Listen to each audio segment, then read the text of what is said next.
Assalamualaikum warahmatullahi wabarakatuh. Salam sejahtera kami ucapkan pada Bu Nur Hayati Siregar. Perkenalkan kami Dian Hasbiah Putri, NIM 250301020370, Hidayat Primadi, NIM 250301020406, dan Maulana Pramana Hasanuddin, NIM 250301020366. Pada kesempatan kali ini, kami akan melakukan paparan penelitian ujian akhir semester mata kuliah metodologi penelitian akuntansi dengan judul yaitu Pengaruh Pemahaman Akuntansi Keuangan Dasar dan Pemanfaatan Sistem Informasi Akuntansi terhadap Kualitas Laporan Keuangan UMKM Toko Kelontong Tradisional di Kota Bontang, Kalimantan Timur, dengan studi mix metode pada UMKM retail tradisional. Agenda pemaparan pada kesempatan ini diawali dengan pendahuluan yang akan dilanjutkan dengan landasan teori, kerangka dan hipotesis, metode penelitian, instrumen dan analisis, dan yang terakhir yaitu wawancara dan penutup.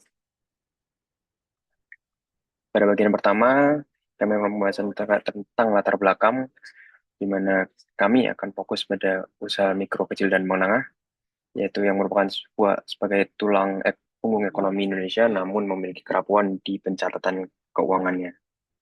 Jadi, berdasarkan data dari Kemenko Perekonomian Republik Indonesia tahun 2023, terdapat 66 juta unit usaha UMKM yang tersebar di seluruh Indonesia, dan UMKM tersebut memiliki kontribusi sebesar 61% terhadap PDB nasional dan berhasil menyerap sebanyak 117 juta tenaga kerja yang hampir setengah dari penduduk Indonesia.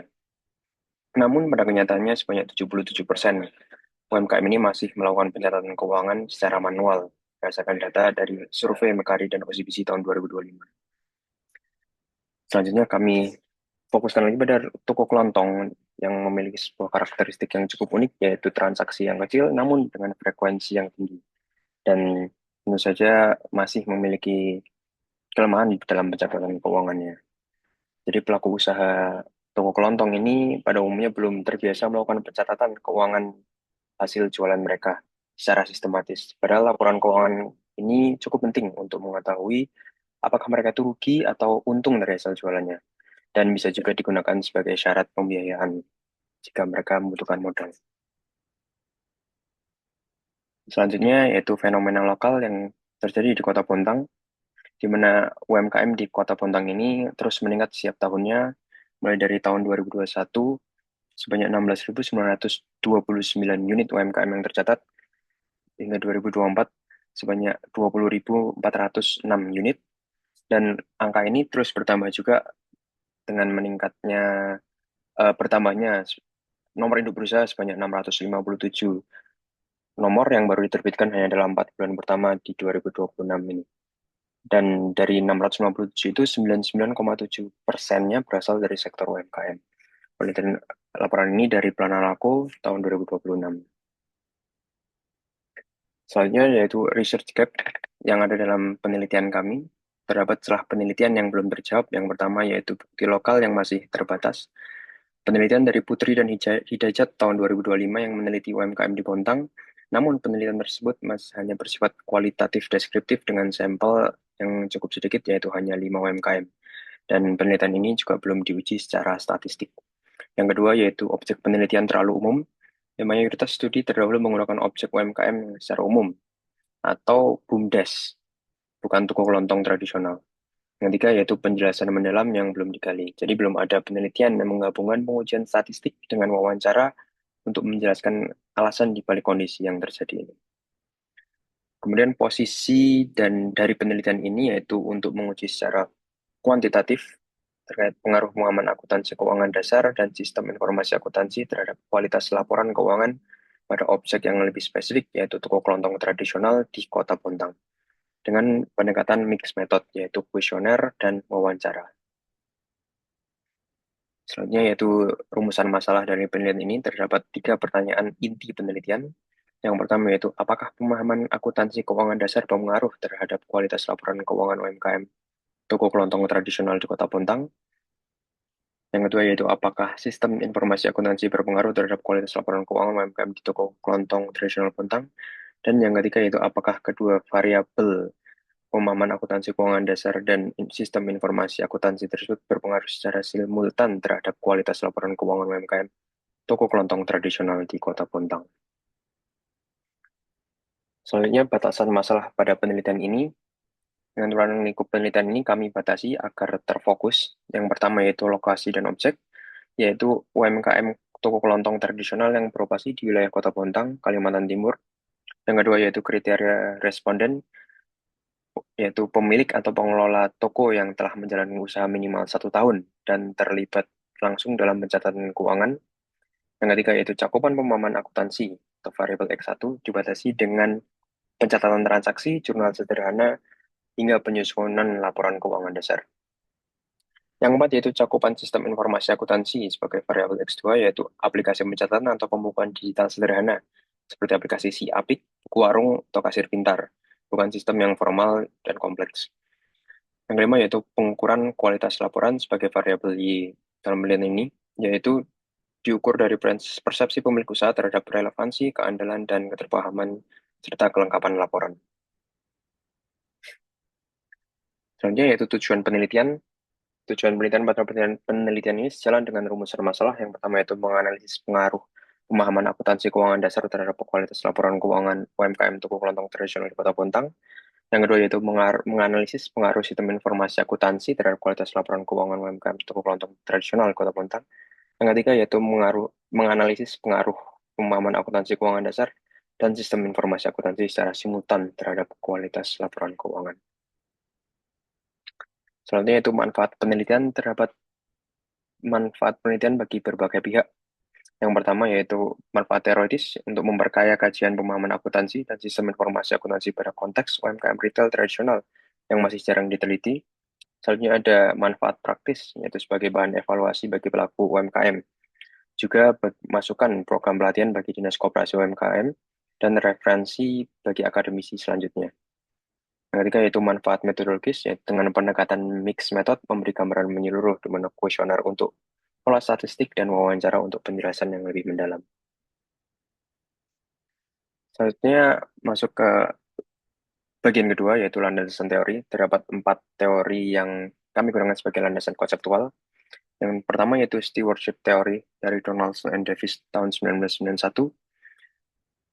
Teori ini juga menjadi grand teori dalam penelitian ini, yaitu pemilik atau pengelola berperan sebagai steward yang bertanggung jawab mengelola informasi keuangan usaha. Yang kedua, sistem informasi akuntansi dari Romney and Steinberg 2018. Sistem yang mengumpulkan, mencatat, menyimpan, dan mengelola data menjadi informasi bagi pengambil keputusan.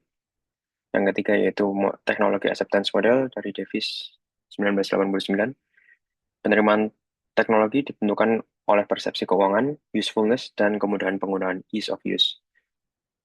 Yang keempat yaitu SAK-MKM dari IAI tahun 2018, yaitu standar akuntansi yang disederhanakan bagi entitas mikro, kecil, dan menengah sebagai dasar konsep kualitas laporan. Selanjutnya yaitu penelitian terdahulu. Terdapat 14 penelitian terdahulu yang mendukung arah hipotesis kami, di mana grand teori penelitian kami jelaskan dari penelitian dari Donaldson and Davis. Selanjutnya dasar konsep X2 dari Romney and Steinberg, dasar teori pendukung X2 dari Davis, lalu dasar konsep dan indikator Y dari IAI, dan bukti fenomenal lokal Bontang yang sekaligus kita gunakan sebagai dasar research group, yaitu penelitian dari Putri dan Hijaya di Dajat tahun 2025. Dan 9 penelitian lainnya sudah sesuai dan mendukung dari hipotesis 1 dan hipotesis 2 dari penelitian kami ini. Selanjutnya yaitu kerangka hipotesis.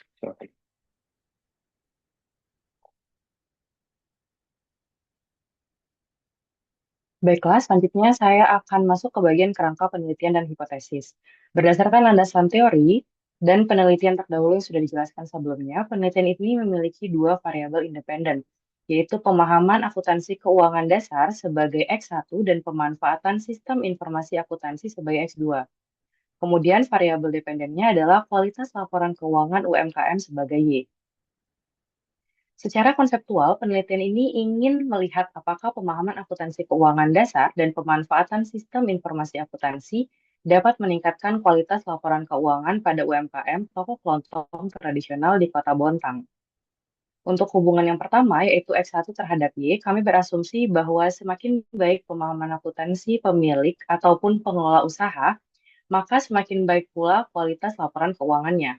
Hal ini karena pemahaman akuntansi menjadi dasar bagi pemilik usaha untuk memahami transaksi yang terjadi, membedakan pendapatan dan juga biaya, memisahkan keuangan usaha dan pribadi, sampai dengan memahami mana keuntungan ataupun kerugian. Kemudian untuk X2 terhadap Y, kami berasumsi bahwa semakin baik pemanfaatan sistem informasi akuntansi, maka semakin baik pula kualitas dari laporan keuangan tersebut. Sistem informasi akuntansi dapat membantu proses pencatatan dan pengolahan data keuangan, sehingga informasi yang dihasilkan menjadi lebih teratur dan dapat digunakan dalam pengambilan keputusan. Jadi secara sederhana, X1 memberikan kemampuan kepada pelaku usaha untuk memahami apa yang harus dicatat dan bagaimana memahami informasi keuangan. Sedangkan X2 membantu proses pencatatan dan pengolahan informasi tersebut. Keduanya kemudian diharapkan menghasilkan laporan keuangan yang tentu saja akan lebih berkualitas. Next. Berdasarkan kerangka penelitian tersebut, kami merumuskan 3 hipotesis. A1 yaitu pemahaman akuntansi keuangan, pemahaman akuntansi keuangan dasar berpengaruh positif terhadap kualitas laporan keuangan UMKM toko kelontong tradisional di Kota Bontang. H2 yaitu pemanfaatan sistem informasi akuntansi berpengaruh positif terhadap kualitas laporan keuangan UMKM toko kelontong tradisional di Kota Bontang. Kemudian H3 yaitu pemahaman akuntansi keuangan dasar dan pemanfaatan sistem informasi akuntansi secara simultan ataupun bersama-sama berpengaruh positif terhadap kualitas laporan keuangan. H3 ini didasarkan pada pemikiran bahwa pemahaman akuntansi dan sistem informasi akuntansi akan saling melengkapi. Pemahaman akuntansi menjadi dasar untuk melakukan pencatatan dengan benar, sedangkan sistem informasi menjadi alat yang membantu proses tersebut agar lebih mudah dan efisien. Setelah hipotesis dirumuskan, selanjutnya kami menentukan metode penelitian yang digunakan untuk menguji hipotesis tersebut. Next. Selanjutnya saya masuk ke metode penelitian. Penelitian ini menggunakan pendekatan mixed method dengan desain explanatory sequential. Explanatory sequential berarti penelitian dilakukan dalam 2 tahap secara berurutan. Tahap pertama adalah penelitian kuantitatif. Kemudian dilanjutkan dengan penelitian kualitatif. Pada tahap kuantitatif, kami menggunakan kuesioner untuk menguji hubungan antara pemahaman akuntansi, pemanfaatan sistem informasi akuntansi, dan kualitas dari laporan keuangan. Setelah hasil kuantitatif diperoleh, tahap berikutnya ialah wawancara. Wawancara digunakan untuk membantu menjelaskan ataupun memperdalam hasil yang diperoleh dari tahap kuantitatif. Untuk populasi penelitian yang menjadi sasaran adalah UMKM toko kelontong tradisional yang beroperasi di Kota Bontang. Sedangkan responden penelitian adalah pemilik ataupun pengelola toko yang memenuhi kriteria penelitian, antara lain telah menjalankan usaha minimal 1 tahun dan terlibat langsung dalam pencatatan ataupun pengelolaan keuangan. Next.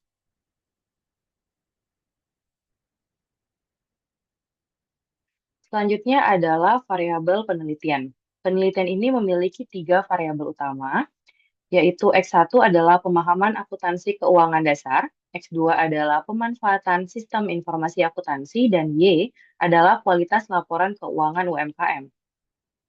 Untuk X1, pemahaman akuntansi keuangan dasar diukur melalui beberapa indikator seperti pemahaman pencatatan transaksi, pendapatan dan biaya, pemisahan keuangan usaha dan pribadi, keuntungan atau kerugian, serta informasi mengenai aset, kewajiban, dan modal. Kemudian X2 yaitu pemanfaatan sistem informasi akuntansi mengukur sejauh mana sistem digunakan dan dirasakan membantu dalam proses pencatatan, mengurangi kesalahan, menghemat waktu, serta mendukung pengambilan keputusan. Sedangkan Y yaitu kualitas laporan keuangan melihat apakah informasi keuangan yang dihasilkan relevan, dapat diandalkan, mudah dipahami, tepat waktu, konsisten, dan dapat digunakan untuk mendukung dalam pengambilan keputusan. Secara keseluruhan, ketiga variabel tersebut diukur menggunakan 28 item pernyataan dengan skala Likert 5 tingkat. mulai dari sangat tidak setuju sampai dengan sangat setuju. Next. Untuk pengumpulan data, penelitian ini menggunakan kuesioner dan wawancara. Kuesioner digunakan untuk memperoleh data kuantitatif dari responden yang memenuhi kriteria. Kuesioner tersebut terdiri dari 28 pernyataan yang mengukur ketiga variabel penelitian. Kemudian wawancara dilakukan secara semi terstruktur untuk memperoleh informasi yang lebih mendalam mengenai pengalaman pelaku usaha dalam melakukan pencatatan keuangan, pemahaman mereka terhadap akuntansi, penggunaan sistem informasi, serta kendala dan manfaat yang dirasakan. Dengan demikian, data kuantitatif digunakan untuk melihat apakah terdapat pengaruh antar variabel, sedangkan data kualitatif digunakan untuk membantu menjelaskan mengapa atau bagaimana kondisi tersebut terjadi di lapangan. Baiklah, untuk materi selanjutnya akan dijelaskan oleh rekan saya. Baik, selanjutnya adalah mengenai instrumen penelitian, di mana instrumen ini tentunya diuji sebelum akan digunakan di lapangan. Apa saja uji-uji tersebut? Yang pertama adalah uji validitas yang menggunakan korelasi person product moment, di mana uji validitas ini membandingkan nilai R hitung dengan R table pada taraf signifikansi 5%. Dan butir-butir validnya, jika R hitung lebih besar daripada R table dan harus maka akan berkorelasi positif. Dan dilakukan pada seluruh pernyataan X1, X2, dan Y pada seluruh variabel independen maupun variabel dependen. Kemudian, untuk yang uji reliabilitas dengan menggunakan Cronberg's alpha, di sini kita mengukur konsistensi dari internal instrumen penelitian. Dan variabel dinyatakan reliable jika alfa memenuhi batas minimum yang ditentukan. Dan hal ini balik sama seperti sebelumnya dilakukan terhadap tiap variabel X1, X2, dan Y, yaitu variabel independen dan variabel dependennya. Selanjutnya. Dan kemudian adalah teknik analisis data kuantitatifnya. Terdapat 3 tahapan untuk menganalisis data kuantitatif. Yang pertama adalah uji statistik deskriptif, di mana di sini nilai minimum, maksimum, rata-rata, dan standar deviasi dihitung untuk menggambarkan karakteristik responden dan variabel. Selanjutnya ada uji asumsi klasik. Di sini kita menggunakan uji normalitas, Kolmogorov-Smirnov, kemudian uji multikolinearitas, dan uji heteroskedastisitas. Kemudian, selanjutnya yang ketiga adalah uji regresi linear berganda. Di sini kita menguji arah dan besar pengaruh X1 dan X2 terhadap Y melalui persamaan regresi tersebut. Dan model persamaan regresi linear bergandanya adalah Y sama dengan alfa ditambah beta 1 dikali X1 ditambah beta 2 dikali X2 ditambah error. Selanjutnya, kriteria pengujian hipotesis menggunakan alfa dengan 0,05. Di mana ketika uji T, yaitu uji parsial, di sini kita menguji pengaruh masing-masing X1 dan X2 secara individu terhadap Y. Dengan signifikansi kurang dari 0,05, maka H akan diterima. Kemudian untuk uji F, di sini kita menguji seluruhnya secara simultan. Menguji pengaruh X1 dan X2 secara bersama-sama terhadap Y, sehingga menghasilkan H3 atau hipotesis yang ketiga. Di sini menggunakan standar signifikansi kurang dari 0,05, maka H3-nya diterima atau didukung. Kemudian di sini ada R-square, yaitu untuk menguji determinasi. Untuk mengukur seberapa besar X1 dan X2 mampu menjelaskan variasi dari Y. Ketika nilainya itu di antara 0 sampai 1, maka di sini kita bisa simpulkan makin mendekati 1, maka makin baik. Arah pengaruh dilihat dari koefisien regresi. Apabila koefisien positif menunjukkan hubungan searah, maka koefisien negatif menunjukkan hubungan yang berlawanan arah. Seperti itu. Selanjutnya, yaitu mengenai analisis kualitatif dan integrasi data. Data kualitatif di sini menjelaskan temuan-temuan yang sudah kita uji di kuantitatif.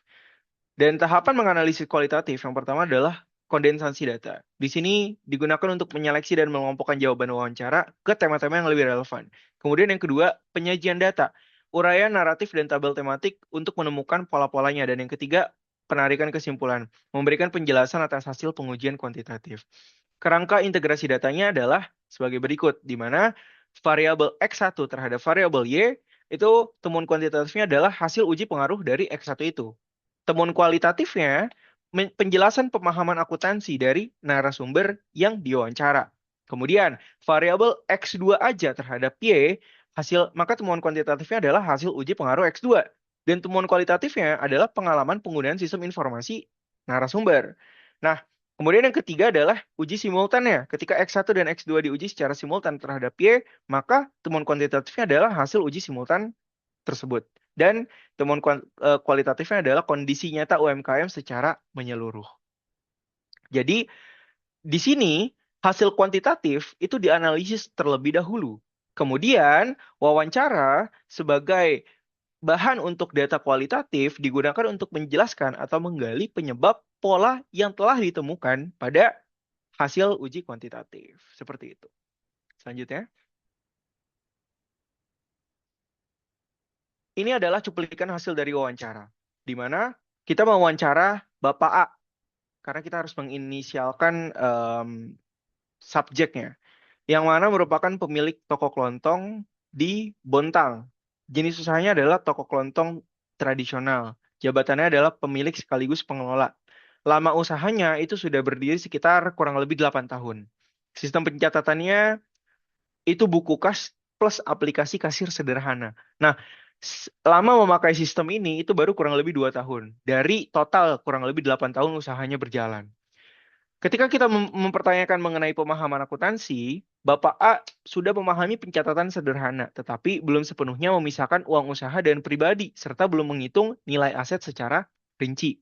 Kemudian, ketika kita menanyakan mengenai pemanfaatan sistem, Bapak A menjawab bahwa aplikasi ternyata mempercepat pencatatan penjualan dan mengurangi kesalahan hitung. Namun, belum semua fiturnya dipahami dan dimanfaatkan secara optimal. Kualitas laporan. Laporan lebih mudah dibuat setelah memakai sistem kasir yang dimaksud di sini. Tetapi, transaksi kecil masih sering luput dan belum sepenuhnya sesuai dengan format akuntansi. Maka, interpretasi utamanya untuk penelitian ini adalah bahwa pemahaman akuntansi tetap menjadi dasar utama. Aplikasi atau sistem hanya membantu mencatat dan menghitung, bukan menggantikan pemahaman dari si pengguna. Kemudian, pemanfaatan sistem atau aplikasi tidak otomatis menghasilkan laporan yang berkualitas apabila pengguna belum memahami akuntansi dan belum memanfaatkan fiturnya secara maksimal. Kemudian yang ketiga, pemahaman berkaitan dengan akuntansi dan pemahaman tentang sistem informasi sebaiknya berjalan beriringan untuk meningkatkan kualitas laporan keuangan dari sebuah usaha. Seperti itu. Selanjutnya, ya, ini adalah bagian penutup, kesimpulan sementara dan rencana tindak lanjutnya. Kenapa? Karena kita hanya melakukan analisis dari bab 1 sampai bab 3, melakukan penelitian dari bab 1 sampai bab 3 saja. Yang pertama, pemahaman akuntansi keuangan dasar dan pemanfaatan sistem informasi akuntansi diduga secara teoritis maupun empiris mempengaruhi kualitas laporan keuangan UMKM toko kelontong tradisional di Bontang. Yang kedua, instrumen kuesioner yang berisi 28 item dan panduan wawancara semi terstruktur telah disusun dan siap diuji cobakan di lapangan nantinya. Dan yang ketiga, tahap selanjutnya, pengumpulan data lapangan, uji validitas dan reliabilitas, serta pengujian hipotesis melalui regresi linear berganda dari hasil instrumen kuesioner yang telah dijawab atau dikembalikan oleh responden. Baik, mungkin itu saja dari kelompok kami. Kurang lebihnya kami memohon untuk dibukakan pintu maaf. Terima kasih. Kami, Diana Asbia Putri, Hidayat Primadi, Maulana Pramana Hasanuddin, dari kelas AK604, mengucapkan terima kasih. Wassalamualaikum warahmatullahi wabarakatuh.